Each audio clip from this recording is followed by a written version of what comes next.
Veja agora o que foi notícia no Parlamento Fluminense durante a semana. O governador sanciona artigo da lei que reduz o ICMS do diesel no estado. Pelo menos 3 pessoas morrem por dia por falta de leitos de CTI. E comissão discute possibilidade de privatização de rodovias estaduais. O Alerj Revista está no ar.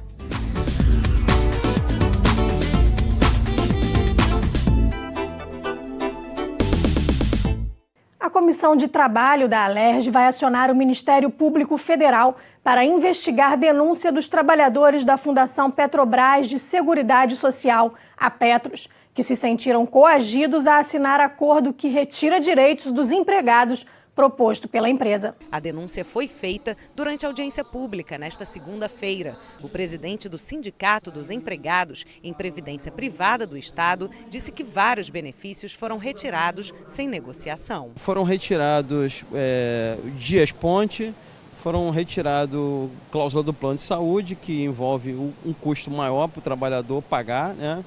E foram retirados também o IPCA, porque esse é o índice de reajuste oficial dessa categoria, né, junto com os petroleiros. A rotatividade de trabalhadores da Petros foi outra questão levantada durante a audiência, que teve como tema as relações trabalhistas entre a Petros e os empregados da Previdência Privada. Foram demitidos 84 empregados e contratados 97, quer dizer, então isso demonstra uma alta rotatividade, ou seja, apagando a memória da empresa, aqueles empregados mais antigos, tradicionais, que conhecem realmente o fundo de pensão, em detrimento de pessoas contratadas, às vezes até por empresas terceirizadas, que vêm com uma qualificação bem aquém daquelas que estão lá dentro. O presidente da Petros, Walter Mendes, enviou um ofício à Comissão de Trabalho da Alerj, dizendo que as relações trabalhistas entre a empresa e os empregados vêm sendo discutidas em âmbito privado, entre a Comissão de Empregados, sindicatos e representantes da casa, e que a Petros é uma empresa privada sem fins lucrativos e que, por este motivo, o assunto não deve ser tratado de forma pública. Gleice Pacheco, analista da ouvidoria da Petros e integrante da Comissão de Empregados, disse que o ofício enviado pelo presidente da empresa causou surpresa aos trabalhadores. Exatamente porque ele já havia formalizado para o sindicato e para a comissão o encerramento das negociações. Então ele formalizou esse encerramento, disse que estavam encerradas, retirou os benefícios a partir de 1º de junho. A gente já teve essa redução de benefícios e agora a gente chegou aqui com a surpresa de que ele não viria porque a negociação está em curso. Está claro aí a contradição realmente entre o ato e a justificativa dele. O deputado Paulo Ramos, presidente da Comissão de Trabalho da Alerj, disse que o presidente da Petros foi convocado para ser ouvido pela Superintendência Regional de Trabalho no dia 13 deste mês e que os empregados querem a retomada das negociações do acordo trabalhista. Para que haja uma tentativa de acordo, de conciliação. Quer dizer, o presidente da Petros, Walter Mendes, que se recusa a sentar com os trabalhadores, com os empregados, para a busca de um entendimento, está sendo agora convocado para a Superintendência Regional do Trabalho. Ele disse ainda que vai acionar o Ministério Público Federal para investigar denúncias feitas pelos trabalhadores. Houve uma denúncia de que o presidente Walter Mendes ainda determinou o recolhimento de assinaturas pressionando os empregados, que as demissões vão acontecendo, para que os empregados assinem um documento dizendo que concordam com o acordo coletivo, com aquilo que foi proposto pela empresa. Um assédio injustificável.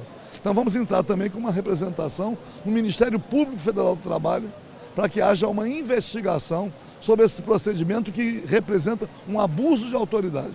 A Comissão de Segurança da Alerj vai abrir uma consulta pública para que policiais civis apresentem sugestões ao projeto de lei que cria uma lei orgânica para a corporação. A proposta do deputado Zaqueu Teixeira está em tramitação na Casa desde 2014 e prevê autonomia administrativa e financeira para a Polícia Civil. Investir nesta polícia é investir na inteligência. E, por isso, a busca da autonomia administrativa e financeira. E, a partir daí, a instituição ganha vigor, para que não fique de pires na mão, atrás de um orçamento que nunca é realizado, que é contingenciado, e depois as pessoas cobram da polícia que ela tem baixo índice de elucidação, e que ela não consegue dar resposta investigando os crimes que acontecem.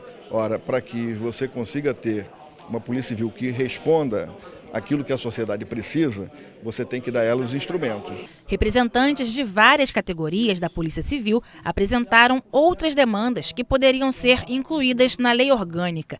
Entre elas estão a unificação de cargos, mudanças nos critérios de promoção e na estrutura da organização. O que a gente está propondo, e isso é uma discussão nacional, é a unificação dos cargos de base da Polícia Civil. Isso é um pleito da categoria que a gente está apresentando para a instituição e temos certeza que haverá uma sensibilidade para esse movimento que se torna único em toda a federação. O representante do chefe da Polícia Civil lembrou que hoje a instituição é regida por decretos e resoluções. Para o delegado Flávio Brito, a criação de uma lei orgânica vai dar mais estabilidade para os servidores. Ele informou ainda que o Gabinete de Intervenção na área de segurança do Rio vai enviar um outro projeto para a LERJ, também criando a lei orgânica da Polícia Civil, já que a proposta apresentada pelo deputado pode ser considerada inconstitucional. A prerrogativa para a elaboração deste tipo de texto é do Poder Executivo. É uma demanda que a Polícia Civil tem junto ao Gabinete de Intervenção Federal para que seja encaminhado um projeto de lei orgânica elaborado dentro da instituição e que atenda aos interesses da sociedade em primeiro lugar e da instituição em segundo plano. Ele já está em fase final e vai ser remetido muito em breve para o Gabinete de Intervenção. A presidente da Comissão de Segurança, a deputada Marta Rocha, disse que se o interventor na área de segurança, general Braga Neto, tem a intenção de enviar esse projeto para a LERJ, deve antes ouvir a categoria. A única ponderação que nós fizemos é que quando na elaboração desse projeto, a classe policial fosse ouvida, para que esse projeto chegasse à LERJ o mais perfeito possível, porque sem dúvida nenhuma a Comissão de Segurança vai abrir espaço para a discussão do projeto encaminhado pelo Poder Executivo. A parlamentar informou ainda que a Comissão de Segurança vai abrir uma consulta pública por 15 dias para receber sugestões ao projeto do deputado Zaqueu Teixeira. A gente quer, por exemplo, que o policial que está em Campos saiba do que está acontecendo na LERJ, saiba que tem um projeto de lei orgânica e possa opinar. Então, nos próximos 15 dias, a gente vai abrir, através de um e-mail da LERJ, Comissão de Segurança Pública, @alerj.rj.gov.br, uma consulta pública para que qualquer policial possa receber a cópia do projeto e, em seguida, apresentar as suas considerações. Em vistoria da CPI dos transportes na loja da Rio Card, que fica no subsolo da Central do Brasil, deputados encontraram usuários insatisfeitos com o serviço prestado pela empresa. 40 minutos era o tempo médio de espera para ser atendido no local. Filas longas e falta de informação eram algumas das reclamações de quem esperava pelo atendimento. As pessoas aqui estão muito mal informadas, não sabem onde reclamar, pode ser a Secretaria de Transporte. Na Rua da Assembleia tem a ouvidoria, aqui era para ter cartazes informando. Existe a ouvidoria na Rua da Assembleia, coloque cartaz aqui dentro, informando que tem a ouvidoria, coloque o telefone, vá na Secretaria de Transporte e reclame. Então acho que tem que ser por aí. Analista de departamento pessoal Wilda Rodrigues contou que para emitir a segunda via do cartão do bilhete único para um funcionário da empresa em que trabalha, foi preciso pagar o valor de R$ 25,20. Ela enfrentou 40 minutos na fila para poder desbloquear o cartão. Segundo ela, até o ano passado, esses problemas podiam ser resolvidos pelo site da Rio Card. Alguns funcionários reclamam que o cartão não está passando mais, que está danificada a tarja. Só essa semana eu tive que solicitar 3 cartões, né, a segunda via, e nisso a gente tem custo, porque a gente paga o valor, né, de R$ 25,20 pela segunda via, e eu ainda pago o frete, né, que é R$ 16,70. A auxiliar de serviços gerais Lindalva Oliveira Lima sequer conseguiu ser atendida. Ela alega que o valor da recarga mensal feito pela empresa que ela é funcionária não consta no cartão dela. Simplesmente a empresa me provou por computador que foi feita a recarga do meu Rio Card e aqui simplesmente não quiseram nem ver, que disseram que eu tinha que ter o pedido que a empresa fez. Se a empresa, estou há 1 ano na empresa, a empresa nunca errou, sempre foi depositado todo mês, entendeu? Só que aqui a atendente não deixou nem eu chegar até o atendente. Me barrou já na entrada, que eu tenho que ter o pedido, que não ia deixar entrar. Se o Rio Card é meu bilhete único é meu, desvinculado, é meu particular, entendeu? O porquê que ela não pode ver pelo meu CPF, pela minha identidade e o número do meu Rio Card. Os parlamentares da CPI pretendem apresentar os relatos ao Ministério Público e propor mudanças no atendimento aos usuários. A gente vem aqui, comprova isto ao conversar com os usuários, ao ver como que o procedimento existe, e isso daí, é claro, para a nossa comissão parlamentar de inquérito significa termos nas mãos muitos elementos, muitos dados e informações de usuários, entendeu? Para ver o que a gente vai apresentar no sentido de superar essas dificuldades e tirar o trabalhador desse sacrifício. Está marcado uma oitiva para ouvir o Ministério Público, para ouvir, enfim, os representantes das empresas e cobrar isso. E seguramente, ao final, todas essas questões serão objeto de denúncia ao Ministério Público. Nós temos que acionar judicialmente para corrigir esses abusos. E eu acho que a Assembleia Legislativa também tem que cumprir o seu papel. Há vários projetos de lei importantes, tramitando há muito tempo e que, se transformados em lei, podem corrigir esse tipo de abuso. A Comissão de Educação discutiu a situação de mais de 600 professores concursados que foram convocados pela Secretaria Estadual de Educação, passaram por todo o processo de admissão, mas até hoje não assumiram os cargos. Dos mais de 900 professores convocados pela SEDUC em 2015, 620 aprovados seguem sem perspectiva de assumirem os cargos. A secretaria alega que segue fazendo levantamentos para identificar a demanda nas regiões para onde esses professores foram convocados, mas até o momento não pode dizer exatamente qual a carência de profissionais na rede. A Comissão de Educação da Alerj questionou durante a audiência pública realizada nesta quarta-feira o que foi feito com as vagas destinadas aos docentes convocados. É incompreensível, com a SEDUC contratando por tempo determinado, com o estudo que eles fizeram e que fundamentou a convocação de 924 concursados em 2015, com a declaração que data de menos de 2 semanas do secretário de Fazenda, dizendo que há 807 novas vacâncias apenas desde setembro para cá, não é verossímil, não é compreensível que a SEDUC não disponha dessas vagas para fazer a convocação dos concursados. Pouco mais de 200 professores foram nomeados por determinação da Justiça, mas o governo conseguiu uma liminar no Supremo Tribunal Federal para interromper as nomeações. Segundo a Secretaria de Educação, as vagas oferecidas no concurso provavelmente não existem mais, devido à grande mobilidade do quadro de funcionários da rede. A convocação foi 16 de dezembro de 2015. 3 anos depois, é lógico que a rede se comporta de uma outra maneira. Então a gente vai colocar professor onde houver carência, onde houver necessidade. Um dos principais temas debatidos aqui hoje pela Comissão de Educação foi a questão da contratação de trabalhadores temporários pelo governo do estado.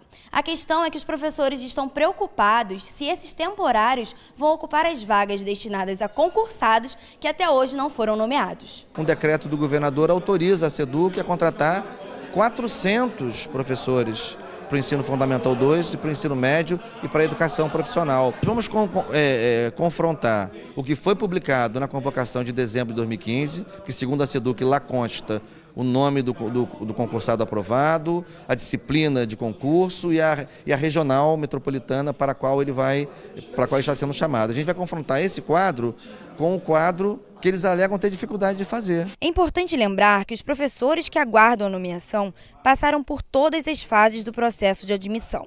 Convocação, exames médicos, checagem de documentação. Só o que faltou foi assumir o cargo, direito que hoje os docentes cobram na Justiça com o apoio da Comissão de Educação da Alerj. De fato, a frustração é bastante grande, porque nós criamos uma expectativa, diversas pessoas se demitiram, como foi comentado pelo presidente em exercício da comissão, e infelizmente estamos nessa situação até então sem nenhuma perspectiva de melhora, salvo em demandas judiciais. Infelizmente, a nossa relação com a Secretaria de Educação ficou limitada a processos judiciais. O governador Luiz Fernando Pezão sancionou na quarta-feira o artigo do projeto de lei que garante a redução do ICMS do diesel no estado, de 16% para 12%. De acordo com o governo, a medida vai representar uma queda de 10 centavos no preço do combustível. A assinatura do governador garantindo a redução do imposto sobre o diesel é resultado do acordo firmado entre o governo e os caminhoneiros durante a greve da categoria por todo o país. Pezão reforçou a necessidade de existir uma fiscalização por parte do governo federal e da Agência Nacional do Petróleo, a ANP, para que a redução do preço seja cumprida nos postos de combustível. Ainda de acordo com Pezão, a medida vai representar uma queda de 10 centavos no preço do diesel, além da redução já prevista pelo governo federal. A gente sabe que existe muito desvio de combustíveis aí de refinarias que não recolhem impostos. Isso é uma atribuição da ANP, de fiscalizar, e a gente vai pedir ao presidente da República, a gente está redigindo um documento hoje, vou disponibilizar para vocês, que a ANP aqui exerça um poder de fiscalização maior, junto com a nossa Polícia Civil. Nós estamos colocando a Polícia Civil, vamos colocar a Polícia Militar, as nossas operações legais. A gente tem apreendido muitos combustíveis irregulares que entram no Estado,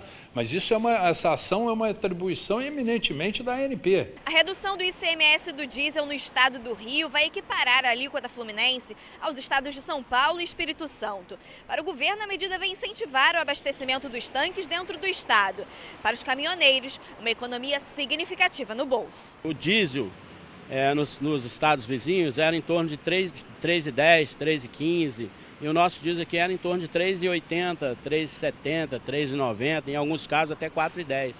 Então é só fazer essa conta aí, a gente vai reduzir aí aproximadamente 40 centavos. Cada caminhão aí ele tem um consumo aproximadamente aí de 2.000 litros, né? Então se a gente colocar aí que esses caminhões aí fazem em torno de 2 a 3 viagens por semana, então é uma redução muito significativa para a categoria. A negociação entre o governo e os caminhoneiros para o envio do projeto de lei do Executivo para a Alerj com as mudanças no imposto foi intermediada pelo presidente em exercício da Alerj, deputado André Siciliano. O parlamentar informou que também está sendo estudada uma redução para o gás de cozinha. Nós vemos na Assembleia Legislativa desde 2016 votando coisas difíceis, dando a nossa contribuição para que o Estado pudesse sair da crise econômica.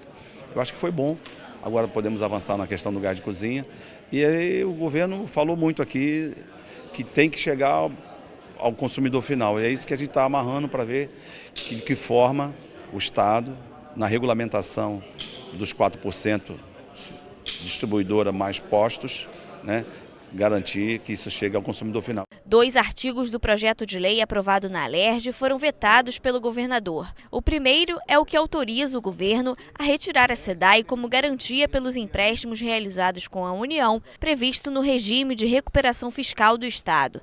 O segundo artigo vetado é o que permite que o Estado compense a dívida com a União, utilizando os valores perdidos com a queda de arrecadação de ICMS do diesel. No próximo bloco, pelo menos 3 pessoas morrem por dia por falta de leitos de CTI.